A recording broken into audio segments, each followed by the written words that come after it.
In 1963, one factory in Chicago controlled a quarter of every bicycle sold in America. 1 out of 4 bikes. One name, one empire. Parents trusted it, kids begged for it, dealers depended on it. Schwinn didn't just sell bicycles, it defined American childhood. And then it vanished. Less than 30 years later, the machines were silent, the workers were gone, and the company that survived the Great Depression and 2 world wars collapsed under $82 million of debt. This wasn't bad luck. This wasn't foreign competition. This was self-destruction. Because Schwinn didn't lose to better bikes, they lost to better decisions made by people who saw the future coming and moved toward it. This is the story of how America's most powerful bicycle empire ignored change, trusted its name too much, and built the factory that became its own grave. Welcome to System Failure. 2. In 1894, Ignaz Schwinn walks into a meeting that changes his life. Sitting across the table is Adolf Frederick William Arnold, a wealthy German-American businessman with deep pockets and sharp instincts. Arnold controls capital, Ignaz controls knowledge. One understands money, the other understands bicycles at a level almost no one in America does. The deal is simple and brutally efficient. Arnold provides the funding, Ignaz runs everything else. No committees, no interference, no dilution of control. In 1895, Arnold, Schwinn and Company is born in Chicago. For the first time since stepping off the boat, Ignaz isn't taking orders, he's giving them. They don't even have a product name yet, so they do something clever. They ask their dealers for suggestions. 4 different dealers independently submit the same name, World. It's bold, it's ambitious, it sounds inevitable. World bicycles enter the market built with machinery Ignaz personally specifies, using everything he learned in Germany and refined in Chicago. The difference is immediate. These aren't cheap bikes slapped together to ride the craze. These are precision machines. Frames engineered for stress, welds done properly, geometry that actually makes sense. Ignaz isn't chasing volume, he's chasing survival. Because he understands something most of his competitors don't. This bicycle boom is temporary. Chicago is flooded with manufacturers. Over 300 companies are producing bicycles as fast as they can. Investors are throwing money around. Everyone thinks demand will last forever. Ignaz knows better. He's seen bubbles before. He knows most of these companies are building weak bikes that will fail the moment the market tightens. So, while competitors cut corners to increase output, Ignaz does the opposite. He obsesses over quality, over metallurgy, over designs that won't break after 6 months. He isn't trying to win this year, he's trying to still be standing in 20. Sales grow, reputation spreads. By 1899, Arnold and Schwinn are strong enough to acquire the March Davis Bicycle Company and build a new, larger, more efficient factory. While others scramble just to stay afloat, Ignaz scales methodically. Then the industry makes a move that would have destroyed a lesser company. A massive trust, known as the American Bicycle Company, begins buying up manufacturers at an aggressive pace. It's a monopoly strategy. Consolidate the market, control pricing, eliminate competition. They come knocking on Schwinn's door with a lucrative offer: cash, guaranteed contracts, security. Most companies don't hesitate. They sell. Ignaz doesn't. Something about the numbers feels wrong. The growth feels artificial. The structure feels fragile. He's seen this kind of consolidation before, and he doesn't trust it. Arnold backs him. They refuse the deal. It's a dangerous decision. Turning down a corporate giant means standing alone while competitors vanish into a massive trust. But Ignaz bets on himself. 3 years later, in 1903, the American Bicycle Company collapses into bankruptcy. The trust implodes. Every manufacturer absorbed into it goes down as well. Factories shut. Assets are liquidated, workers are thrown into the streets. Schwinn survives, independent, profitable, stronger than before. But survival doesn't mean safety, because even as competitors disappear, the market itself begins to shift. After 1900, bicycle sales drop sharply. Automobiles and motorcycles are no longer novelties, they're becoming real transportation. The boom ends, the bubble bursts. Hundreds of bicycle companies fail. Entire industrial districts go dark. Chicago's once thriving bicycle sector becomes a graveyard of abandoned factories and broken dreams. Ignaz Schwinn doesn't panic. He waits. He understands collapse. He understands that when an industry dies, the weak go first, then the desperate. And when the dust finally settles, the survivors don't just survive, they dominate. He didn't come to America to be one of 300 manufacturers. He came to be the one left standing. And now, with the market gutted and competitors gone, by 1905, the bicycle apocalypse is complete. 5 years earlier, Chicago had more than 300 bicycle manufacturers. Now, there are 12. That's it. 12 survivors standing on top of the wreckage of an entire industry. Ignaz Schwinn is one of them, and he's not just surviving, he's hunting. While competitors are auctioning off equipment, laying off workers, and selling factories for scrap, Ignaz is doing the opposite. He's buying. He acquires bankrupt plants for pennies on the dollar. He strips them for their best machinery, their tooling, their patents. What others see as failure, he sees as raw material. This isn't desperation, it's strategy.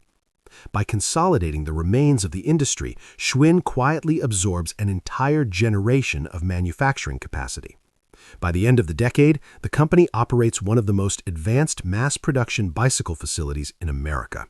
Fewer competitors, stronger position, total control. Then, in 1908, Ignaz makes one of the most decisive moves of his career. He buys out Adolf Arnold completely, every share. After 13 years of partnership, Schwinn is now a one-man empire. No compromises, no divided vision. The company is his. But bicycles alone are no longer enough.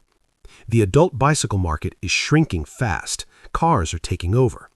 Ignaz understands that standing still is the same as dying, so he diversifies. Motorcycles are the logical next step. The metallurgy is familiar. The manufacturing process overlaps. The workforce already has the skills. In 1912, Schwinn acquires the Excelsior Motor Manufacturing and Supply Company. 5 years later, in 1917, he buys Henderson Motorcycle, merging them into Excelsior Henderson. The motorcycle division explodes. Fast, powerful, and beautifully engineered machines roll out of Schwinn's factories. By the early 1920s, Excelsior Henderson is the third largest motorcycle manufacturer in America, trailing only two giants. Ignaz Schwinn is now running two empires at the same time. Motorcycles bring prestige and excitement. Bicycles remain the foundation. And that foundation becomes dominant. By 1914, Schwinn controls more than 25% of the entire American bicycle market. 1 out of every 4 bicycles sold in the United States carries his name. The competitors are gone, absorbed, or forgotten. Parents trust Schwinn. Dealers depend on Schwinn. The brand doesn't just represent quality, it represents certainty. A Schwinn bicycle isn't a toy, it's an investment. Built to last, built to be passed down, built to survive the kind of abuse only children can deliver.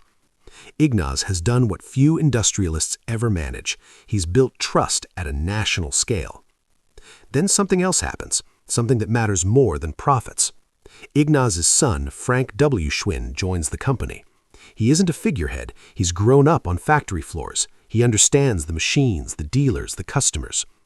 Ignaz is older now, still sharp, but thinking about legacy.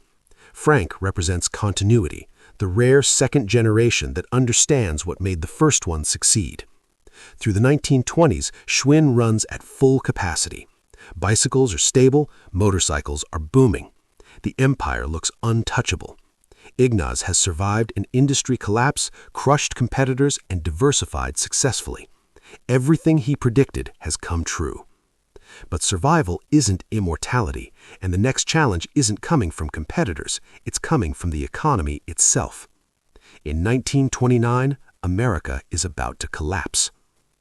4. October 1929, the stock market collapses. In a matter of weeks, decades of accumulated wealth evaporate. Ignaz Schwinn watches his personal investments shrink almost overnight.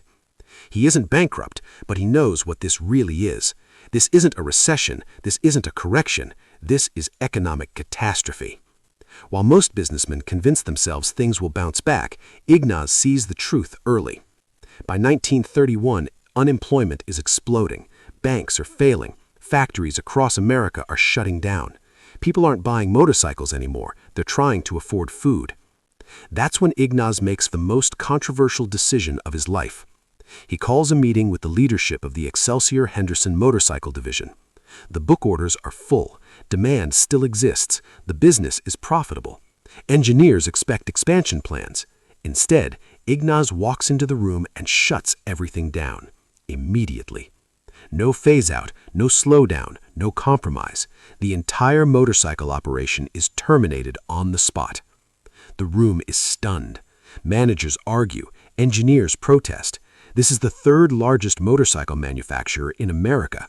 Only 2 companies are bigger. Why kill a business that's still making money? Because Ignaz is looking years ahead. Motorcycles are discretionary spending. In a depression, luxuries die first. Bicycles are different. They're cheap transportation. A working-class family can't afford a car, but they can afford a bicycle. Kids still need bikes. Paperboys still need bikes. Workers still need way to move. Running 2 divisions through a depression will drain cash, split focus, and kill both. So Ignaz does something few executives are capable of doing. He sacrifices the exciting business to save the essential one.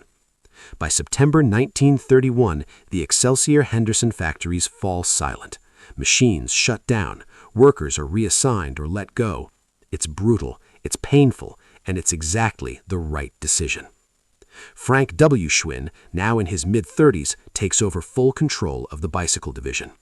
And this is where the story shifts, because Frank doesn't just maintain the business, he reinvents it. He takes everything learned from motorcycles, the styling, the chrome, the sense of power, and applies it to bicycles. In 1933, Schwinn introduces the B10E motorbike. It looks like a motorcycle shrunk down for kids, aggressive lines, heavy frame, visual attitude. But it rides terribly. The narrow tires rattle riders on rough streets. Instead of scrapping the idea, Frank adapts. He approaches American rubber with a radical request: build a wider tire, something soft, something cushioned, something nobody else is using. They do. The result is transformative. The wider tires smooth out the ride. Comfort increases dramatically. Kids love it. Parents love it because kids actually want to ride it. In 1934, Frank refines the design into the Aerocycle. Chrome fenders, leather saddle, headlight, horn, a miniature motorcycle built for the street. This becomes the iconic cruiser, the paperboy bike, the bicycle that defines American childhood during the Depression. And while competitors are cutting corners to survive, Schwinn does the opposite. Frank creates a dedicated quality control division. Every weld inspected, every frame tested. Anything that fails standards never leaves the factory. To make the promise visible, Schwinn launches a quality seal stamped directly on the bike. While America is collapsing, Schwinn is innovating. By the time the Great Depression begins to ease, Schwinn hasn't just survived, it's stronger, leaner, more trusted than ever. Ignaz predicted the length of the Depression almost perfectly. His brutal decision saved the company. And now, as the world prepares for another global conflict, Schwinn stands ready to dominate the next era. By 1946, World War II is over. Soldiers are coming home. America is expanding outward into suburbs, driveways, and freshly poured concrete streets.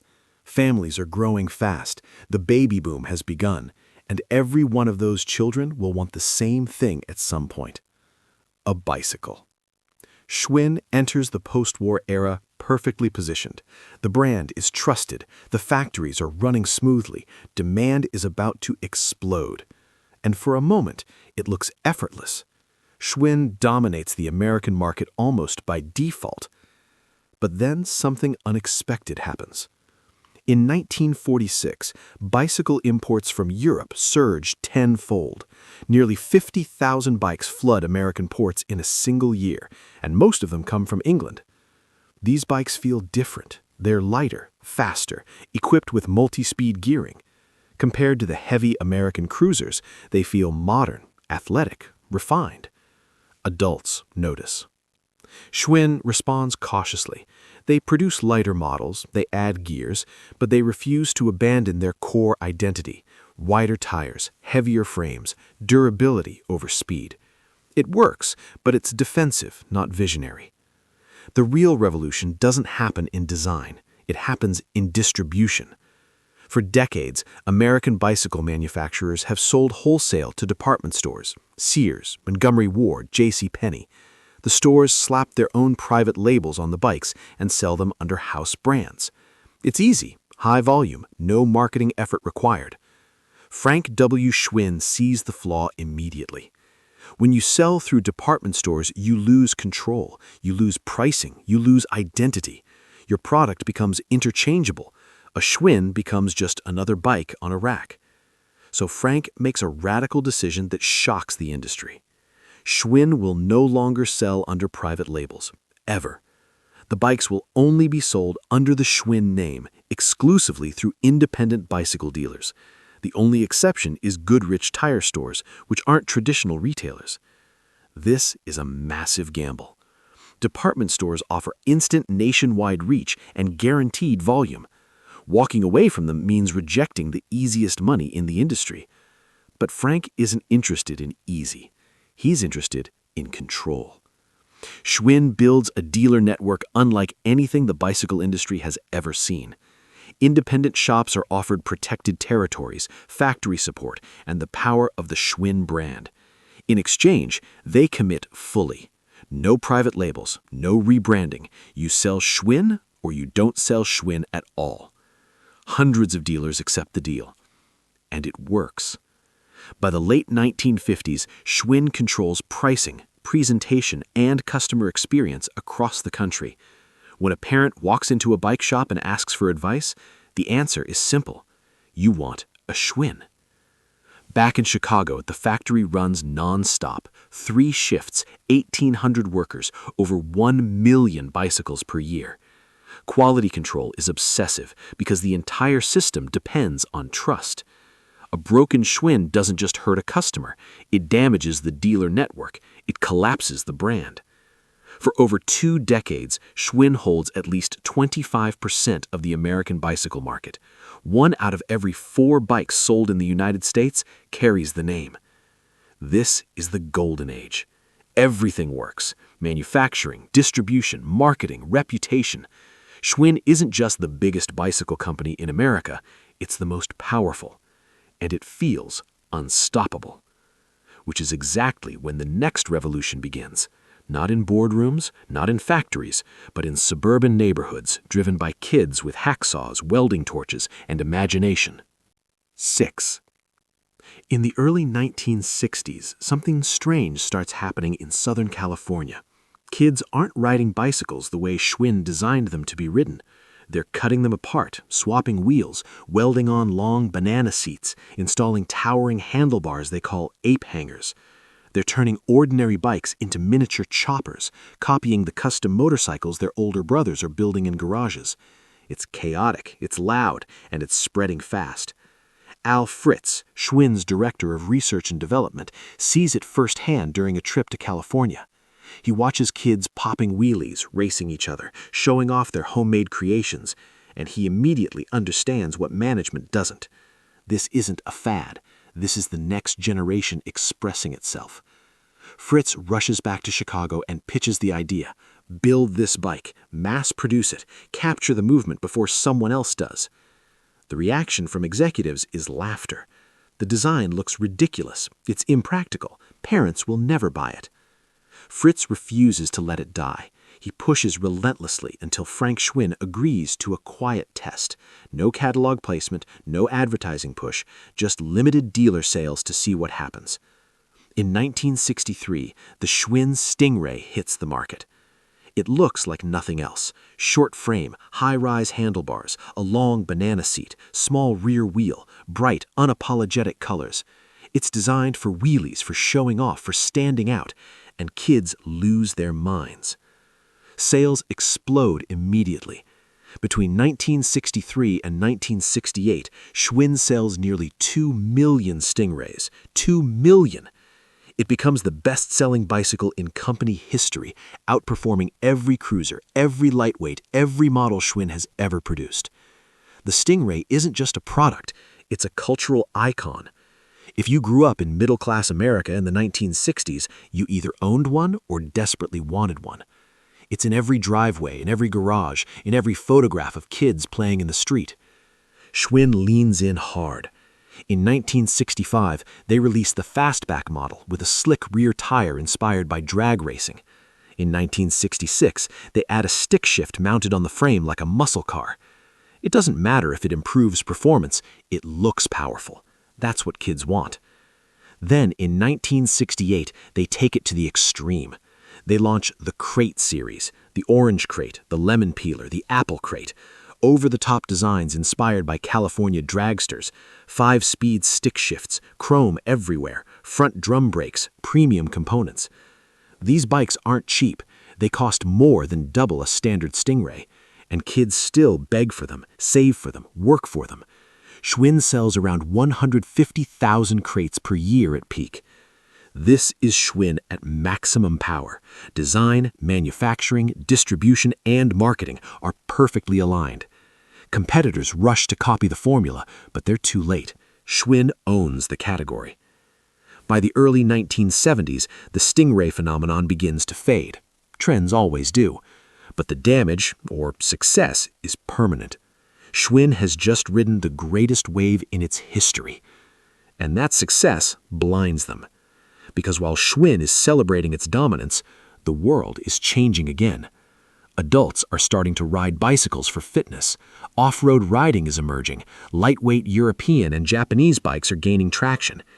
And Schwinn doesn't see the threat coming. By the early 1970s, America is changing again.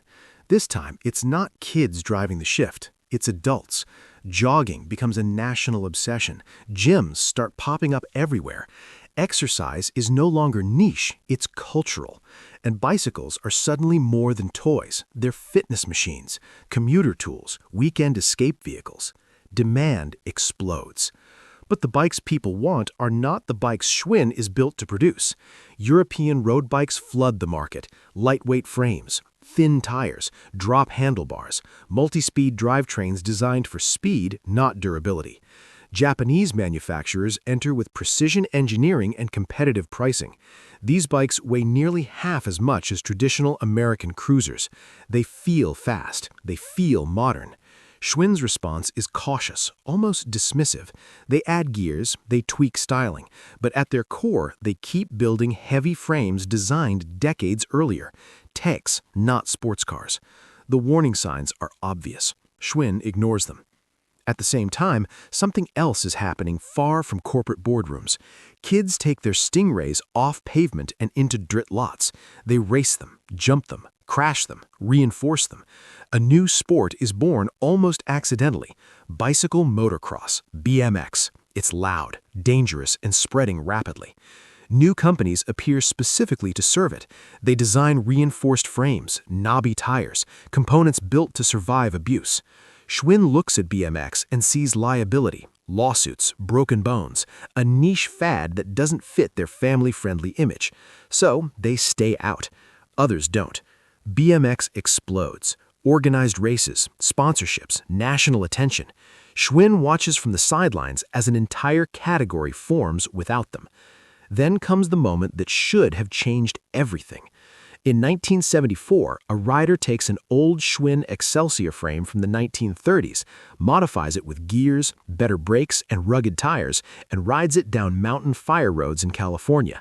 It works. It's brutal. It's exhilarating. It's the birth of mountain biking.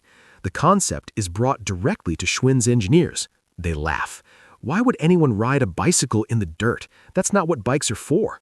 The idea is dismissed as ridiculous. The future is rejected without discussion. Meanwhile, entrepreneurs elsewhere are paying attention. By the early 1980s, mountain bikes are being mass-produced. Bike shops can't keep them in stock. A new market is forming rapidly. Schwinn is late, again. As competitors adapt, Schwinn's foundation begins to crack. The Chicago factory, once the heart of the empire, is now outdated and dangerous. The equipment is old. The building is deteriorating. It physically cannot produce the lightweight, modern frames the market demands. At the same time, the relationship between management and labor has completely broken down. Strikes erupt. Trust is gone. Schwinn's leadership looks at Chicago and makes a cold calculation. They will not spend the money to fix it. Instead, they decide to start over. In 1981, Schwinn announces the construction of a brand new factory in Greenville, Mississippi. On paper, the logic looks sound. Mississippi is a right-to-work state. No powerful unions, lower wages, tax incentives, a clean slate. This new facility is supposed to be Schwinn's rebirth, a modern American factory capable of competing with imports while restoring the prestige of Made in USA. The plan is bold, and it's deeply flawed. Greenville is isolated, 75 miles from the nearest interstate, hours from major airports. Logistics are a nightmare. Executives quietly joke that it's easier to travel to Taiwan than to reach the factory they just built in Mississippi. Worse, the workforce isn't there. Chicago's plant was filled with multi-generational craftsmen who had spent decades welding frames and perfecting tolerances. Greenville has none of that. Schwinn must train workers from scratch, and no amount of training can replace institutional knowledge built over generations. The supply chain becomes a disaster. Components are shipped from Asia to West Coast ports, transported across the country, and then trucked deep into the Mississippi Delta. Every step adds cost. Every delay compounds problems. In June 1983, Schwinn does the unthinkable. They shut down the Chicago factory. 1,800 workers lose their jobs. The factory that built the Stingray, the Aerocycle, the bicycles that defined American childhood for nearly a century goes dark forever. The last Chicago-made Schwinn rolls off the line, and with it, an era ends. Everything now depends on Greenville. From 1983 to 1991, the Greenville factory struggles relentlessly. The bikes aren't better than imports. Sometimes they're worse. Quality control is inconsistent. Costs are brutal. Even with lower wages, American labor cannot compete with Taiwanese and Chinese manufacturing. The math doesn't work. Schwinn bleeds money every day the factory operates. Not once does Greenville turn a profit. Executives scramble. Process changes, training programs, quality initiatives. Nothing fixes the fundamental problem. The factory is fighting economics, geography, and time itself. By the late 1980s, reality is unavoidable. Greenville was a mistake. In August 1991, the announcement comes. The factory is closing. 240 workers receive notices. On October 4, 1991, a worker finishes the last bicycle of the day. Nothing special. No ceremony. He shuts down his station, turns off the lights, locks the door. After 96 years, Schwinn no longer manufactures bicycles in the United States. The building still stands, empty, silent, a monument to a gamble that failed. But the factory's collapse is only the beginning, because while Schwinn is losing its manufacturing base, it's also losing control of something far more dangerous, its future. By the late 1980s, Schwinn no longer controls its own destiny. With the Chicago factory gone and Greenville bleeding money, Schwinn turns increasingly to Asian manufacturers to keep products flowing. Taiwan, in particular, becomes critical. Giant manufacturing isn't just building some Schwinn bikes. By the end of the decade, it's building most of them. Roughly 80% of Schwinn's bicycles are now produced overseas. This is no longer outsourcing. This is dependence. Giant isn't just a supplier, it's a creditor. Schwinn owes millions for bikes already built and shipped, and Giant knows exactly how much leverage it holds. At the same time, Giant is launching its own branded bicycles, selling directly into the same market Schwinn once dominated. Supplier and competitor at the same time. Inside Schwinn, leadership is deteriorating. The company is now run by Edward Schwinn Jr., the fourth generation of the Schwinn family. By all accounts, he's a decent man, but decency doesn't build or save empires. Ed doesn't have Ignaz's obsession or Frank's discipline. He prefers making deals over fixing operations.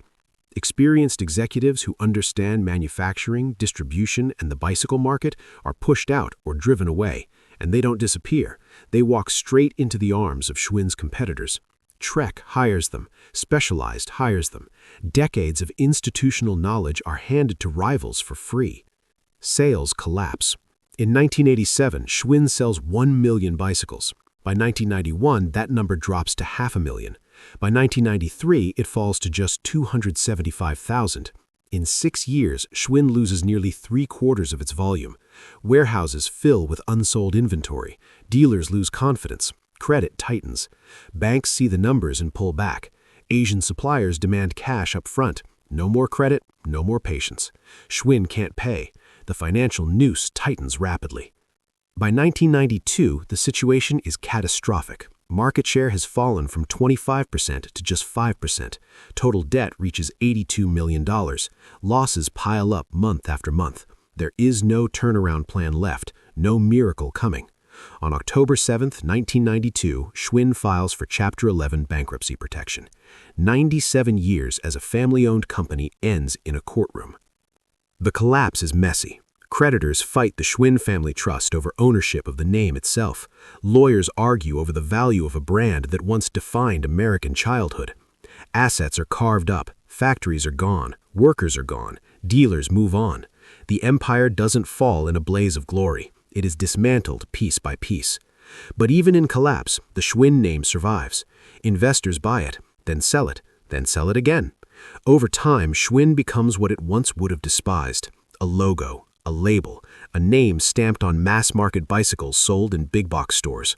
The soul is gone, the craftsmanship is gone, the control is gone. The final irony is brutal. The company that once ruled American manufacturing is now entirely dependent on the same global supply chains it refused to embrace when it mattered most. And that leaves one final place, one silent witness to everything that went wrong. 10. Drive down Highway 82 in Greenville, Mississippi, and you'll still find it, the Schwinn Factory, or what's left of it. The building is still standing, but it's empty. Windows are broken, weeds crack through the parking lot. The sign is faded, barely readable. A for sale notice hangs in the same place it has for decades, yellowed by time. This factory was supposed to save Schwinn. It was the last gamble, the final stand, the place where American manufacturing would prove it could still compete. Instead, it became a tomb. The machines have been silent since 1991. No workers clocking in, no bicycles rolling off the line, just emptiness. And in that silence, the story becomes clear. Lesson 1 is brutally simple: innovate or die. Schwinn looked at BMX and called it a fad. They laughed at mountain biking. They dismissed off-road riding as a joke. While others listened to customers and built new categories, Schwinn relied on its name. Reputation bought them time, but it didn't buy them forever. Lesson 2 is harder to accept. The past cannot save the future. Schwinn tried to fight globalization with nostalgia. They believed made in America would always be enough, but the market didn't care. Customers wanted lighter bikes, better performance, lower prices. The world moved on. Schwinn didn't. Lesson 3 is the most uncomfortable of all. Management matters more than legacy.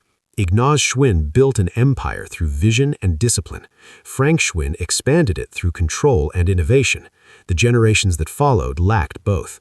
Bloodlines don't transfer competence, and when leadership fails, even the strongest foundation collapses.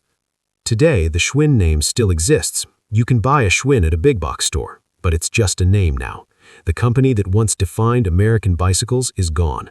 The craftsmen are gone. The factories are gone. The culture is gone. All that remains is a silent building in Mississippi and a warning etched into its emptiness. Every empire believes it's different. Every market leader assumes it has more time. Schwinn thought its legacy would protect it. It didn't.